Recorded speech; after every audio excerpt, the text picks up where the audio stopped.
Hello everyone, class 10th basic math sample paper 2025 के question number 23 के solution में हम पहुंच चुके हैं। अगर तुमने इससे प्रीवियस वीडियो अभी तक नहीं देखा, साथ ही साथ आने वाले वीडियोस का सॉल्यूशन देखना चाहते हो तो कंप्लीट प्लेलिस्ट का लिंक मिलेगा तुम्हें डिस्क्रिप्शन में, तो एक बार डिस्क्रिप्शन तुम जरूर चेक कर लेना। क्वेश्चन नंबर 23 के और वाले पार्ट में क्या लिखा हुआ है, आ जाओ फटाफट से चेक करते हैं। The first of sum in terms of an AP represented by SN. SN का वैल्यू आपको दिया हुआ है, तो फाइंड द कॉमन डिफरेंस, यानी कि डी का वैल्यू तुम्हें फाइंड आउट कर रहे हैं कि क्या होगा। ठीक है, ठीक है।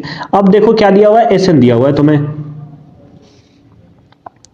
है ना। एसएन दिया हुआ है, एसएन कितना दिया है, तो एसएन दिया है 6n माइनस का n स्क्वायर। तो जब भी इस टाइप से अननोन टर्म्स तुम्हें दिया रहता है ना, कि n के टर्म्स में तुम्हें वैल्यू दिया है, चाहे an हो चाहे एसएन हो, तो वैसे केसेस में तब तुम सबसे पहले क्या करते हो, n का वैल्यू 1 पुट करते हो, फिर n का वैल्यू 2 पुट करते हो, फिर n का वैल्यू 3 पुट करते हो। इस तरीके से पुट करके तुम वैल्यूज कुछ निकालते हो। जैसे अगर हम लोग s1 यहां से निकाल दे, तो जहां n का वैल्यू आपको देखने को मिल रहा है वहां पर 1 पुट कर देना है, तो ये हो जाएगा 6 इंटू 1 माइनस 1 का स्क्वायर। तो ये कितना हो जाएगा, s1 तुम्हारे पास आ जाएगा 6 माइनस 1 यानी कि आ जाएगा 5। उसी टाइप से एंड s2 निकालोगे तो n के प्लेस पे 2 पुट करोगे, तो ये 6 इंटू 2 माइनस का 2 का क्या करोगे, स्क्वायर करोगे, तो 12 और माइनस 4 कितना हो जाएगा, 12 माइनस 4 8 हो जाएगा, है ना। उसी टाइप से एंड s3, है ना, s3 तुम्हें फाइंड आउट करना है, तो s3 फाइंड आउट करने के लिए n के प्लेस पे तुम कितना पुट करोगे, 3 पुट करोगे, है ना। तो कर दोगे 6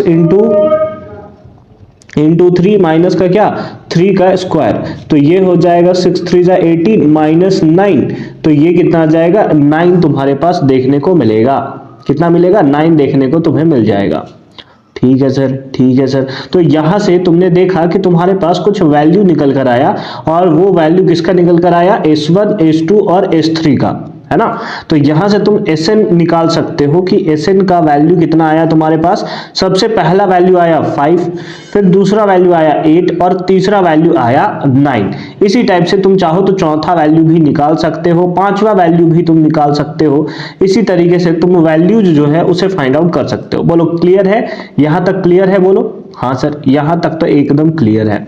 ठीक है, ठीक है। तो इस बेसिस पे तुम यहां से a1 निकाल सकते हो, यानी कि ap जो है वो फाइंड आउट कर सकते हो। सर कैसे हम लोग ap फाइंड आउट करेंगे वो भी बता दो। तो देखो ap को फाइंड आउट करने के लिए पहला टर्म सेम टू सेम लिखते हो 5, उसके बाद सेकेंड टर्म में से फर्स्ट टर्म को माइनस करते हो, है ना। तो 8 माइनस 5 करोगे कितना आएगा, 3 आएगा। उसी टाइप से 9 माइनस 8 करोगे तो कितना आएगा, 1 आएगा, है ना। ये सारा का सारा तुमने ap में पढ़ रखा होगा, आई होप। ठीक है, नहीं पढ़ रखा कोई बात नहीं, याद रखना कि ऐसे जो है वो हम लोग वैल्यूज को फाइंड आउट करते हैं। ठीक है, ठीक है सर, ठीक है सर। तो यहां से a का वैल्यू तुम्हारे पास आ गया कितना, तो a का वैल्यू तुम बोलोगे सर a का वैल्यू हमारे पास 5 आ गया। क्या हमें a चाहिए, नहीं, हमें कॉमन डिफरेंस चाहिए सर, है ना। Therefore common difference d equals to formula क्या होता है, मेनली a2 माइनस a1, है ना। दो कॉन्जिक्यूटिव टर्म्स को माइनस करते हो, तो 3 में से क्या करोगे, 5 को माइनस करोगे, तो सिंपल फॉर्म में करोगे 3, है ना, माइनस का क्या 5, तो कितना वैल्यू आ जाएगा, तो वैल्यू आ जाएगा हमारे पास माइनस का 2, and this is the right answer of this question. I hope कि तुम्हें ये पार्ट भी एकदम क्लियर फॉर्म में समझ में आया होगा कि कैसे हमने इसका सॉल्यूशन किया है।